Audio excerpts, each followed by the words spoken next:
Hello students, welcome in your online class. Last video में हम बात कर रहे थे आपके melting point, boiling point and उसके बाद जो है हमने अब नेक्स्ट वीडियो में हम देखने जा रहे हैं आपका factors on which rate of evaporation depends.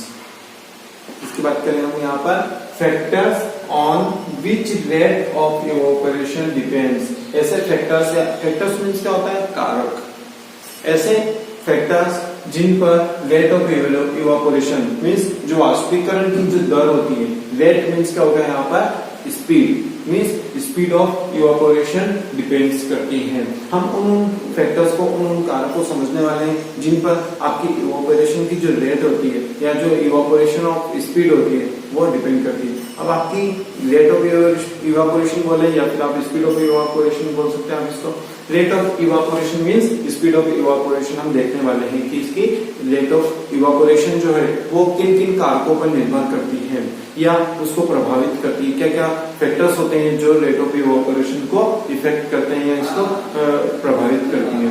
तो आइए हम इसमें सबसे पहले बात करें। हम देखते हैं टेम्परेचर। क्या दिया हुआ आपको यहाँ पर? टेम्परेचर कैसे रेट ऑफ इवापोरेशन को प्रभावित करता है, डिपेंड्स होता है इस पर। तो आइए हम देखें। हम बात करते हैं कि आप कपड़े सुखा रहे हैं। हमारे पास बहुत सारे कपड़े हैं, उन कपड़ों को हम सुखाने जा रहे हैं और इसी से हम देखेंगे रेट ऑफ इवापोरेशन जो है किन किन कारणों पर डिपेंड करती है। तो आइए हम देखते हैं कि जब हमारे पास बहुत सारे कपड़े हैं, इन कपड़ों को हम सुखा रहे हैं। अब जब मैं क्लोथ्स को समर सीजन में सुखाता हूँ एंड या विंटर सीजन में। अब जब मैं विंटर सीजन में सुखा रहा हूँ और अगर मैं समर सीजन में सुखा रहा हूँ, तो आप बताइए दोनों सीजन में से कौन से सीजन में जो क्लॉथ से हमारे जो कपड़े हैं वो जल्दी सूख जाएंगे? ऑब्वियसली हम जानते हैं कि जो हमारा समर सीजन है, गर्मी के जो दिन होते हैं, उन गर्मी के दिनों में हमारे क्लॉथ जो है वो जो कपड़े हम सुखा रहे हैं वो जल्दी से सूख जाएंगे। ऐसा क्यों होता है? क्योंकि गर्मी ज्यादा होती है मीन्स वहां पर टेम्परेचर मैक्सिमम होता है, टेम्परेचर अधिक होता है। मतलब आपका जो टेम्परेचर है वो मोर है। Temperature is more than rate of evaporation. ये ROE means rate of evaporation also more. आया समझ में आपको? मतलब कि जब टेम्परेचर अधिक होता है तो हमारा जो रेट ऑफ इवापोरेशन है, जो स्पीड है इवापोरेशन हम जानते हैं कि लास्ट वीडियो में हमने देखा था, हमने डिफरेंस भी देखा था बॉइलिंग और इवापोरेशन में हमने देखा था कि वाष्पीकरण हो जाते हैं। जो हमारे वाटर मॉलिक्यूल्स होते हैं वो क्या हो जाते हैं? वाष्पीकृत हो जाते हैं। जिस प्रकार हम पानी को, वाटर को बॉइल करते हैं, गर्म करते हैं और जब वाटर गर्म होता है तो उसके जो मॉलिक्यूल्स होते हैं वो वाटर वेपर में मीन्स किसमें? वाष्प के रूप में, पानी जो है वो वाष्प के रूप में निकलता है और हमारे सराउंडिंग्स में गैस के रूप में प्रेजेंट होता है, वहां चला जाता है। कहां पर? सराउंडिंग्स में। तो जो वाटर वेपर निकल रही है आपकी, मतलब जो पानी बॉइल होकर आपका वाटर वेपर बन रहा है, उसको हम क्या बोल रहे हैं यहाँ पर? इवापोरेशन मीन्स वाष्पीकरण। उसी प्रोसेस को वाष्पीकरण बोलते हैं, हमने देखा था लास्ट वीडियो में। तो यहाँ पर हम बात कर रहे हैं rate of evaporation means speed of evaporation, कि कब ये जो स्पीड होती है इवापोरेशन की ये ज्यादा होती है। हम बात कर रहे हैं कि इवापोरेशन जो है ये कब ज्यादा होगा या कब ये कम होगा। और इन्हीं चीजों को हम देख रहे हैं कि किन किन फैक्टर्स पर डिपेंड कर रहा है कि आपका इवापोरेशन की जो रेट है या जो दर है इवापोरेशन की वो क्या होती है। आइए हम देखते हैं कि इसको कौन इफेक्ट कर रहा है। सबसे पहले हम देखते हैं कि किस पर डिपेंड करती है? टेम्परेचर मीन्स हम जानते हैं विंटर के दिनों में, जब ठंड के दिन होते हैं तब टेम्परेचर बहुत कम होता है तो हमारे कपड़े सुखाने में समय लगता है।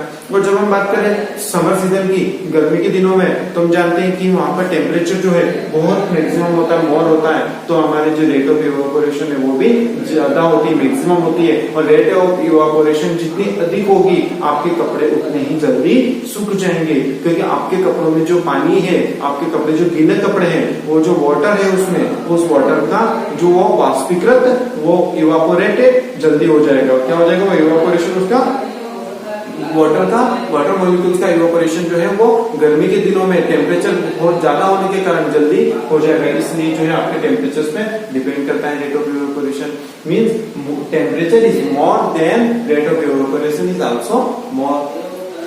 सेकंड हम देखते हैं सरफेस एरिया पे भी डिपेंड करता है आपका रेट ऑफ इवापोरेशन किस प्रकार। आइए हम समझते हैं सरफेस एरिया अगर आपका ज्यादा होगा तो रेट ऑफ इवापोरेशन जो है आपकी वो भी ज्यादा होगी। Means surface area more than rate of evaporation is also more. अब ये कैसे होता है, जैसे कि आप कपड़े सुखा रहे हो, आप जब हम कपड़े सुखा रहे हैं हमारे बहुत सारे कपड़े हैं, अब हमने क्या किया, उनको डायरेक्ट आपने डाल दिया। क्या किया, कपड़ों, जब आप कपड़े सुखा रहे हो उस कपड़े को आपने क्या किया, सीधा तार पर डाल दिया। आपको कोई एक्सपीरियंस नहीं है कपड़े सुखाने का, आपको कपड़े सुखाना नहीं आता, और आपने क्या किया, कपड़े को सीधा सुखाने के लिए डाल दिया। अब आपने कपड़े को डाल दिया तो आपने उसको फैलाया नहीं। हम जानते हैं कि कपड़ा जल्दी कब सूखेगा, जब कपड़े को आप अच्छे से फैलाओगे, अच्छे से फैलाकर डालेंगे तो कपड़ा उतनी ही जल्दी सूखेगा। मतलब आप अगर जब कपड़े को हम फैलाकर डालते हैं तो क्या होगा, उसका जो सरफेस एरिया है, उसका सरफेस एरिया जो है वो इंक्रीज हो जाएगा, वो बढ़ जाएगा, और जब सरफेस एरिया बढ़ जाएगा तो वहां पर इवापोरेशन की जो रेट है वो भी बढ़ जाएगी। जब आप कपड़े को एक साथ डाल दे दो, ऐसा ही एक साथ डाल दिया आपने, तो क्या होगा, आपको कपड़ा जो है उसको सुखाने में बहुत समय लगेगा। लेकिन आप उसको कपड़े को फैलाकर डाल रहे हैं, मतलब उसका सरफेस, उसकी जो सतह है, कपड़े के जो एरिया है वो सरफेस एरिया बढ़ जाता है, तब आपका जो कपड़ा है वो जल्दी से आपका सूख जाता है। मींस सरफेस एरिया जब आपका इंक्रीज होगा तो रेट ऑफ इवापोरेशन जो है, आपके वाष्पिक वाटर मॉलिक्यूल्स है वो जल्दी से इवापोरेट हो जाएंगे। Means surface area more than rate of evaporation is also मोर। इतना आया समझ में आपको। अब हम ये सरफेस एरिया और rate of evaporation, surface area का हमने इवापोरेशन में लास्ट वीडियो में भी देखा था, आप वहां से अच्छे से समझ सकते हैं कि सरफेस से कैसे इवापोरेट होते हैं वाटर मॉलिक्यूल्स, है ना। तो सरफेस जितना अधिक होगा आपके वाटर मॉलिक्यूल्स जो होंगे उतने ही ज्यादा आपके इवापोरेट हो पाएंगे, और जितने ज्यादा वाटर मॉलिक्यूल्स आपके इवापोरेट हो पाएंगे उतने ही जल्दी आपके कपड़ा सूख जाएगा। अगर आप कपड़े को एक साथ डाल देंगे तो कपड़ा देर से सूखेगा क्योंकि उसका सरफेस एरिया कम है, ऐसे में वाटर मॉलिक्यूल्स कम इवापोरेट हो पाएंगे। अब हम थर्ड पॉइंट की बात करते हैं जो हमारी रेट ऑफ इवापोरेशन को प्रभावित करता है या इसके एक फैक्टर्स होता है। देखते हैं हम क्या है वो, विंड स्पीड। आपकी वाइंड स्पीड जो होती है, मींस जो हवा की स्पीड होती है उस पर भी डिपेंड करती है क्या, आपकी रेट ऑफ इवेपोरेशन। मींस जब वाइंड स्पीड जो है आपकी इंक्रीज होगी, मोर होगी, then rate of evaporation is also more. हम जानते हैं कि जब आप कपड़े सुखा रहे हो तो आप जब हवा, आपने जब कपड़े सुखाए, अगर हवा नहीं चल रही है तो आपके कपड़े को सूखने में समय लगता है। लेकिन जब आप कपड़े सुखा रहे हैं लेकिन तेज हवा चल रही है, बहुत तेज हवा चल रही है, बहुत तेज स्पीड से हवा चल रही है, तो क्या होगा, आपके कपड़े उतनी ही जल्दी से सूख जाते हैं। मतलब आपके कपड़ों में जो वाटर मॉलिक्यूल्स हैं, उन वाटर मॉलिक्यूल्स का इवोपोरेशन उतनी ही जल्दी या उतनी ही तेजी से होगा जितनी तेज हवा चल रही है। मतलब आपके जो कपड़े हैं वो जल्दी सूख जाएंगे। मींस वाटर, आपकी वाइंड स्पीड जो है जितनी मोर होगी, आपके रेट ऑफ इवोपोरेशन जो है उतना ही ज्यादा इंक्रीज होगा या उतना ही ज्यादा होगा। या ऐसा समझे, हम बरसात के दिनों में भी हवा में कपड़े सुखाते हैं जनरली, पंखे फैन वगैरह में, तो क्या होता है, हवा से कपड़े जल्दी सूख जाते हैं, इसलिए हम हवा में सुखाते कपड़ों को, है ना। तो क्या होता है, आपकी वाइंड स्पीड जो है ये भी आपको जो आपकी रेट ऑफ इवोपोरेशन है उसको प्रभावित करती है या उस पर डिपेंड होती है। तो हम बात करते हैं विंड स्पीड में। जो विंड स्पीड है इंक्रीज होगी या मोर होगी, then rate of evaporation is also more. अब ये तीन पॉइंट जो हमने देखे हैं, आपका first temperature, second surface area and third one is wind speed. इन तीनों में जो है आपकी रेट ऑफ इवोपोरेशन जो है वो क्या हो रही है, मोर हो रही है, अधिक हो रही है। अब हम एक ऐसा पॉइंट देखते हैं जिसमें आपका रेट ऑफ इवोपोरेशन जो है वो डिक्रीज होता है, मींस वो कम होती है, लेस होती है। ह्यूमिडिटी की हम जिसकी बात करें, ह्यूमिडिटी। ह्यूमिडिटी क्या होता है, ह्यूमिडिटी मींस मॉइस्चर, एक तरह से जो नमी होती है हमारे वातावरण सराउंडिंग्स में, जो नमी होती है, जैसे कि अभी रेनी सीजन जो स्टार्टिंग होती है तब उस समय बहुत ज्यादा मॉइस्चर हो जाता है, हमारा एटमॉस्फेयर जो होता है बहुत नमी हो जाती है उसमें, मींस एक नमी, वाटर मॉलिक्यूल्स जो है वो ज्यादा प्रेजेंट हो जाता है हमारे आसपास, तो उसको हम बोलते हैं ह्यूमिडिटी, आर्द्रता। हिंदी में क्या बोलते हैं इसको, आर्द्रता, या मॉइस्चर भी हम इसको बोलते हैं, नमी भी बोलते हैं इसको, ह्यूमिडिटी। तो जब आपकी ह्यूमिडिटी मोर होगी, देन आपका जो रेट ऑफ इवोपोरेशन है वो आल्सो वो क्या हो जाएगा, वो डिक्रीज हो जाएगा, वो क्या होगा, आपका लेस हो जाएगा। क्यों होगा आपका ह्यूमिडिटी की बात कर रहे हैं हम। ह्यूमिडिटी मीन्स क्या होगी, आपकी नमी। नमी जब, एग्जाम्पल के लिए आप मानिए आपके पास 1 लाख करोड़ रुपए, आपके पास बहुत सारा पैसा है और आपको अगर कोई 10 रुपए के लिए बोल रहा है कि आपको 10 रुपए के लिए काम करना है, आपको हम इस काम के बदले में 10 रुपए देंगे, तो क्या आप करेंगे उस काम को? नहीं करेंगे। लेकिन अगर आपके पास कुछ पैसा नहीं है, आपके पास कोई रुपया नहीं है और अगर आपको कोई 10 रुपए दे रहा है कि आपको ये काम करना है तो आप ऑब्वियसली उस काम को करेंगे। उसी प्रकार जो हमारा सराउंडिंग्स है, इस सराउंडिंग्स में आपके वाटर मॉलिक्यूल जो है वाटर वेपर के रूप में प्रेजेंट होते हैं। मींस हम जानते हैं कि जो वाटर वेपर होते हैं हमारे सराउंडिंग्स में गैस के रूप में, गैस फॉर्म में वो प्रेजेंट होती है। और जब वो गैस फॉर्म में ऑलरेडी, जब हम जानते हैं कि जब ह्यूमिडिटी होती है, नमी जब होती है, तब मतलब कि आपका जो सराउंडिंग्स है वो आपके वाटर मॉलिक्यूल से पूरा भरा हुआ है। अब अगर उसमें वाटर मॉलिक्यूल्स और बढ़ते हैं तो अब क्या होगा, वो बारिश के रूप में नीचे आ जाएंगे, पानी की बूंदों के रूप में वापस वो नीचे आ जाएंगे। तो मतलब आपकी ह्यूमिडिटी, जब आपका सराउंडिंग्स पूरा भरा हुआ है, जब उसकी और क्षमता ही नहीं है कि वो आपके वाटर मॉलिक्यूल्स को और इवापोरेट कर पाए, तो ऐसे में जब आप कपड़े सुखा रहे हो, जब नमी ज्यादा है, ह्यूमिडिटी अधिक है, तब आपका रेट ऑफ इवापोरेशन जो है, कपड़े सुखाने की जो दर है या कपड़े सूखने की जो स्पीड है वो क्या हो जाएगी, कम हो जाएगी। आया समझ में आपको? क्योंकि हमारे सराउंडिंग्स में वाटर मॉलिक्यूल ऑलरेडी बहुत ज्यादा प्रेजेंट है। ऐसे में और ज्यादा वाटर मॉलिक्यूल्स को उसको इवापोरेट करने की क्षमता नहीं है, और ज्यादा वाटर मॉलिक्यूल्स को गैस रूप में या वाष्पीकृत करके इवापोरेशन के रूप में वो अपने पास नहीं रख सकती। इसलिए ह्यूमिडिटी जब अधिक होती है तो रेट ऑफ इवापोरेशन जो है वो क्या हो जाती है, कम हो जाती है। इसके कारण जो है हमारे कपड़े भी देर से सूखते हैं। तो हमने देखा यहाँ पर कि ऐसे फैक्टर्स देखा जो रेट ऑफ इवापोरेशन पर डिपेंड होते हैं। हमने देखा टेम्परेचर आपकी रेट ऑफ इवापोरेशन जो है इसको प्रभावित करता है, सरफेस एरिया भी प्रभावित कर रहा है, वाइंड स्पीड भी आपकी प्रभावित कर रही है, जो हवा की स्पीड होती है चलने की, साथ में ह्यूमिडिटी जो होती है हमारी नमी, वो भी आपकी रेट ऑफ इवापोरेशन को प्रभावित कर रही है। अब हम देखते हैं नेक्स्ट पॉइंट में आपको दिया हुआ है यहाँ पर आपकी जो चैप्टर्स में आपके जो मेन पॉइंट्स दिए हुए हैं, कुछ चीजें और भी एक्स्ट्रा दी हुई है, जैसे कि cotton cloth in summer. Means हम समर मीन्स गर्मी के दिनों में, गर्मियों में हम कॉटन कपड़े, कॉटन से बने हुए जो कपड़े होते हैं वो क्यों पहनते हैं। जैसे कि हम बात करें गर्मी के दिनों में हम कॉटन के कपड़े ज्यादा पहनते हैं। ऐसा क्यों होता है? क्योंकि आपके कॉटन के जो क्लॉथ्स होते हैं, जो कपड़े होते हैं, उनमें छोटे छोटे एक मिनी माइक्रोस्कोपिक या छोटे छोटे जो होते हैं पोर्स होते हैं। जैसे कि अभी जो मैंने शर्ट पहना हुआ है इसमें छोटे छोटे पोर्स हैं, इसमें क्या है, छोटे छोटे पोर्स है। इसमें ये कॉटन का क्लॉथ है, जिसके कारण क्या होता है, आपको गर्मी कम लगती है। अब गर्मी कम क्यों लगती है? हमने लास्ट वीडियो में देखा था इवापोरेशन। जब इवापोरेशन होता है, आपकी पानी जो आपका इवापोरेट हो रहा है आपके यहाँ से हाथ से, वो क्या हो रहा है, हीट लेके जा रहा है साथ में आपकी। अब जब वो आपकी हीट लेके जा रहा है मतलब आपको क्या ठंडा फील होगा, क्योंकि आपकी बॉडी में हीट की कमी हुई है थोड़ी, तो आपको यहाँ पे ठंडा फील होगा।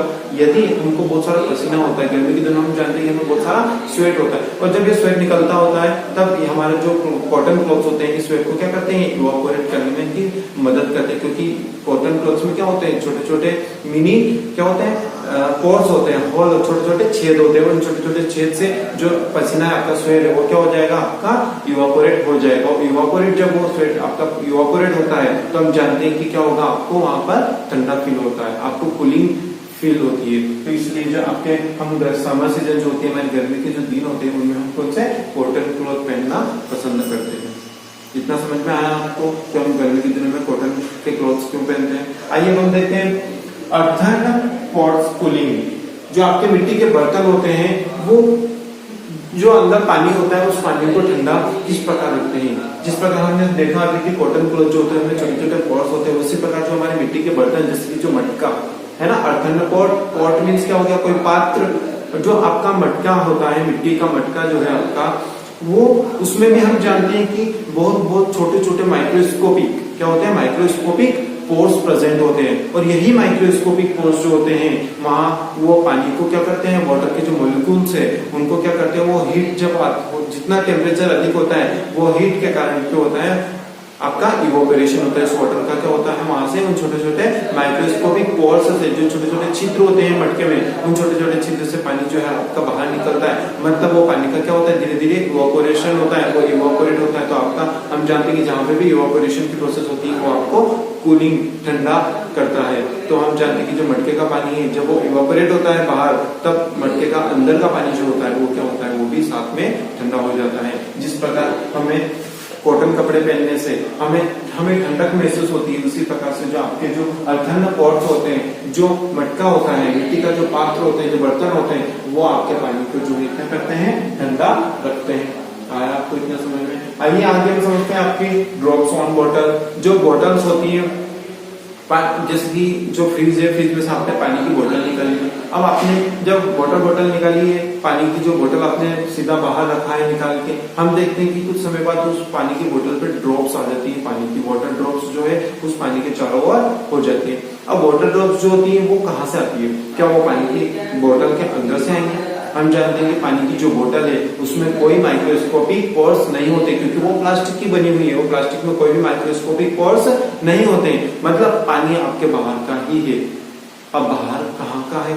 हम जानते हैं कि अभी हमने थोड़ी देर पहले ही देखा कि हमारे सराउंडिंग्स में वाटर वेपर प्रेजेंट होती है, बहुत सारी नदियों का, समुद्रों का, और इन सभी का पानी जो है आपका इवापोरेट हो रहा है। और इवापोरेशन होने के बाद ये गैस फॉर्म में, ये जो पानी होता है आपका इवापोरेशन होने के बाद ये गैस फॉर्म में वाटर मॉलिक्यूल जो होते हैं हमारे सराउंडिंग्स में, हमारे आसपास प्रेजेंट होते हैं। और जैसे ही इनको ठंडा माहौल मिलता है, जैसे ही वहां पर इनको नमी मिलती है या कूलिंग माहौल, इनको ठंडा माहौल मिलता है, आपने बोतल कैसे निकाली? फ्रीजर में से ठंडी बोतल निकाली, मीन्स जो हमारे सराउंडिंग्स में वाटर मॉलिक्यूल प्रेजेंट है उनको कैसा माहौल मिल गया? ठंडा माहौल मिल गया उनको। और जैसे उनको ठंडा माहौल मिला, वो जो हमारे सराउंडिंग्स में प्रेजेंट वाटर वेपर है वो वहां पर ड्रॉप्स के रूप में आ जाती है। वाटर वेपर किस में कन्वर्ट हो जाती है?